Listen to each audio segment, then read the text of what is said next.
श्रीमद् भगवद गीता यथार्थ गीता। यह तत्त्वे भूयश्रयन्तो नानुतिष्ठन्ति से मतं सर्वज्ञान विमूढां स्थानि विधि नष्टान चेतसः।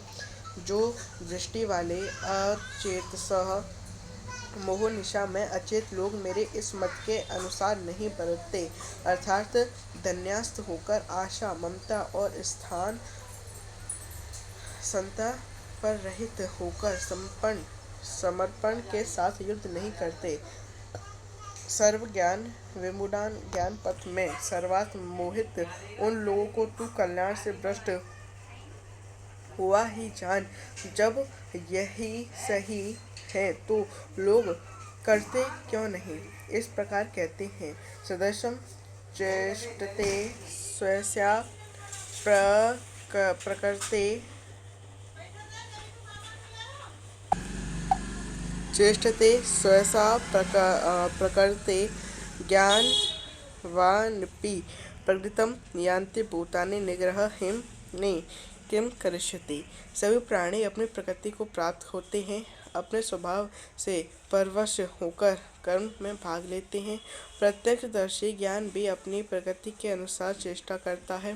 प्राणी अपने कर्मों में बरतते हैं और ज्ञानी अपने स्वरूप में जैसा जिसकी प्रकृति का दबाव है वैसा ही कार्य करता है। यह स्वयं सिद्ध है, इसमें निराकार कोई क्या करेगा। यही कारण है कि सभी लोग मेरे मत के अनुसार कर्म में प्रवृत्त नहीं हो पाते। वे आशा, ममता, संताप का, दूसरे शब्दों में राग द्वेष का त्याग नहीं कर पाते।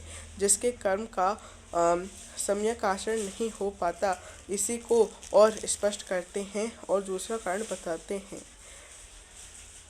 इंद्रियस्य निद्रास्ते रोग द्वेषो व्यवस्थितो तयोन वशमा गच्छतो हास्य परिपंथिनो। इंद्रिय या इंद्रियों के भोगों में राग और द्वेष स्थित है। इन दोनों के वश में नहीं होना चाहिए, क्योंकि इस कल्याण मार्ग में कर्मों से छूट जाने वाली प्रणाली में यह राग और द्वेष दो शत्रु हैं, आराधना का अपहरण कर ले जाते हैं। जब शत्रु भीतर है तो बाहर कोई किसी से क्यों लड़ेगा।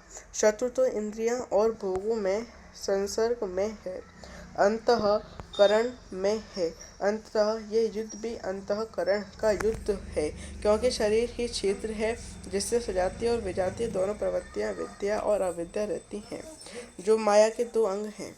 इन प्रवृत्तियों का पार पाना सजातीय प्रवृत्ति के साथ कर विजातीय का अंत करना युद्ध है। विजातीय समाप्त होने के सजातीय का उपयोग समाप्त हो जाता है। स्वरूप का स्पर्श करके सजातीय का भी उसके अंतराल में विलय हो जाना।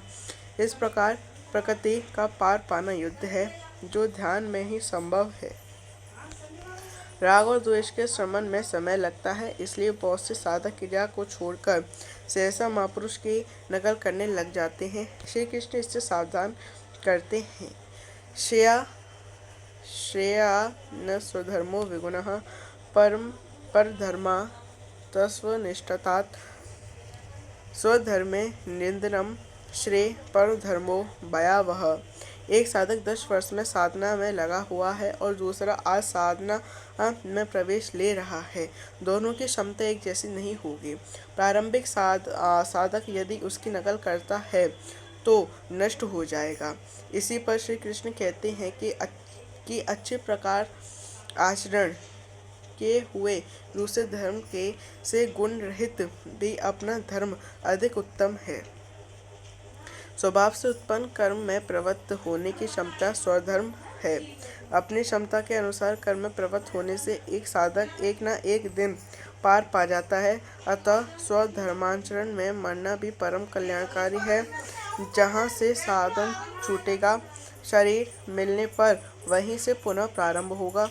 आत्मा तो मरता नहीं, शरीर वस्त्र बदलने से आपके बुद्धि विचार बदल तो नहीं जाते। आगे वालों की तरह स्वांग बनाने से साधक भय को प्राप्त होगा। वह प्रकृति में होता है, परमात्मा में नहीं। प्रकृति का आवरण और घना हो उठेगा।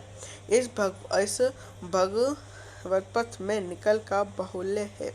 पूज्य महाराज जी को एक बार आकाशवाणी हुई कि अनुसुईया जाकर रहे, तो जम्मू से चित्रकूट आए और अनुसुईया को के घोर जंगल में निवास करने लगे।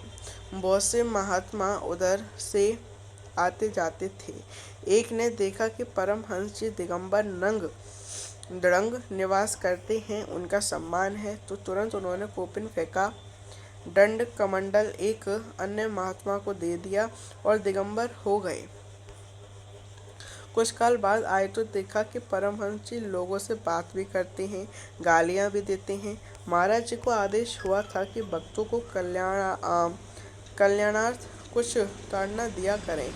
इस पथ के पथिकों पर निगरानी रखें। महाराज जी नकल कर रहे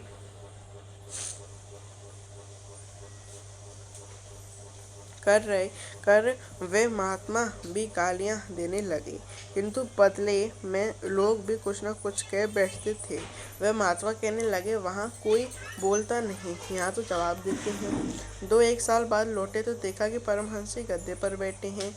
लोग पंखा चल रहे हैं, चंवर चल रहे हैं। उन्होंने जंगल के ही एक खंडहर में तख्त मंगाया, गद्दे बिछवाए, दो आदमियों को चंवर चलाने के लिए नियुक्त कर दिया। हर सोमवार को भीड़ भी लगने लगी कि पुत्र चाहिए तो 50 रुपये, पुत्र चाहिए तो 25 रुपये, किंतु उग रहीम अंत न होए निबाहु। एक महीने में ही कोड़ी के दो होकर चल दिए। इस भगवत पथ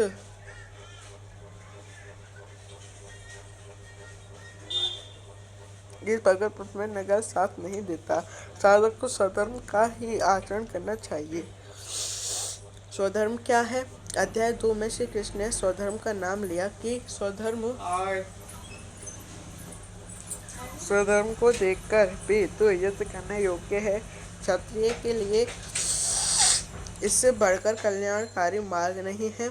स्वधर्म में अर्जुन क्षत्रिय पाया जाता है। संकेत किया कि अर्जुन जो ब्राह्मण है, वेदों का उपदेश उनके लिए एक शूद्र जलाशय के तुल्य है।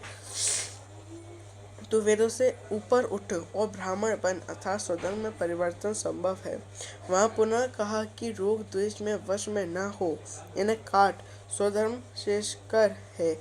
इसका यह आशय नहीं है कि अर्जुन किसी ब्राह्मण की नकल करके उस जैसी वेशभूषा बना ले।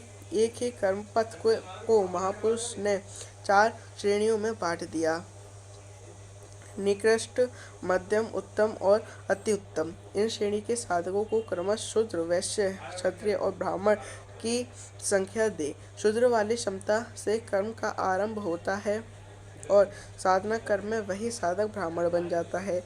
इससे भी आगे जब वह परमात्मा में प्रवेश पा जाता है तो न ब्राह्मणो न क्षत्रिय न वैश्यो न शूद्र, चिदानंदरूपः शिवोहम शिवोहम, वह वर्णों से ऊपर हो जाता है। यही श्री कृष्ण भी कहते हैं कि चातुर्वर्ण महास्पष्ट 4 वर्णों की रचना मैंने की। तो क्या जन्म के आधार पर मनुष्य को बांटा नहीं? गुण कर्म विभागशः, गुणों के आधार पर कर्म बांटा गया। कौन सा कर्म? क्या कर्म? श्री कृष्ण कहते हैं नहीं, नियत कर्म। नियत कर्म क्या है? वह है यज्ञ की प्रक्रिया जिसमें होता है श्वास में प्रश्वास का हवन, प्रश्वास में श्वास का हवन, इंद्रिय संयम इत्यादि, जिसका शुद्ध अर्थ है योग, साधना, आराधना, आराध्य देव तक पहुँचने वाली विधि विशेष की आराधना है। इस आराधना कर्म को ही 4 श्रेणियों में बांटा गया है। जैसे क्षमता वाला पुरुष हो, उससे उसी श्रेणी में प्रारंभ करना चाहिए। यही सबका अपना अपना स्वधर्म है। यदि वह आगे वालों की नकल करेगा तो वह को प्राप्त होगा, सर्वथा नष्ट तो नहीं होगा, क्योंकि इसमें बीज का नाश तो नहीं होता। हाँ, वह प्रकृति के दबाव से भयाक्रांत दीनहीन अवश्य हो जाएगा। शिशु कक्षा का विद्यार्थी स्नातक कक्षा में बैठने लगे तो स्नातक क्या बनेगा? वह प्रारंभिक वर्णमाला से भी वंचित रह जाएगा। अर्जुन प्रश्न रखता है कि मनुष्य स्वधर्म का आचरण क्यों नहीं कर पाता?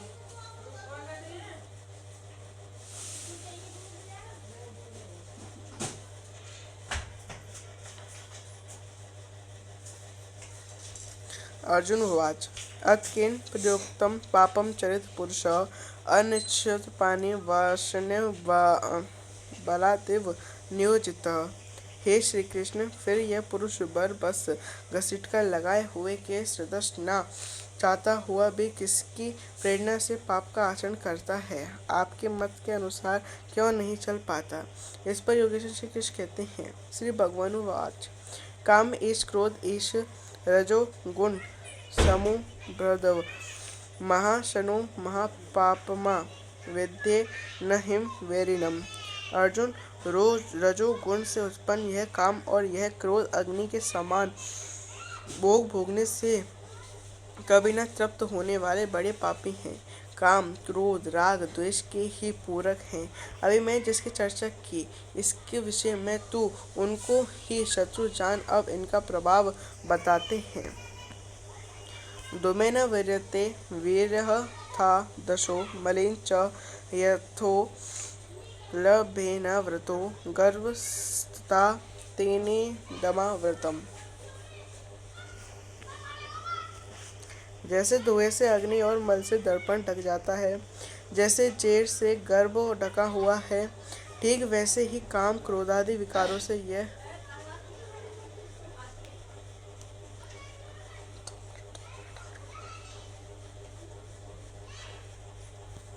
अग्नि रहकर भी लपट का रूप नहीं ले पाते।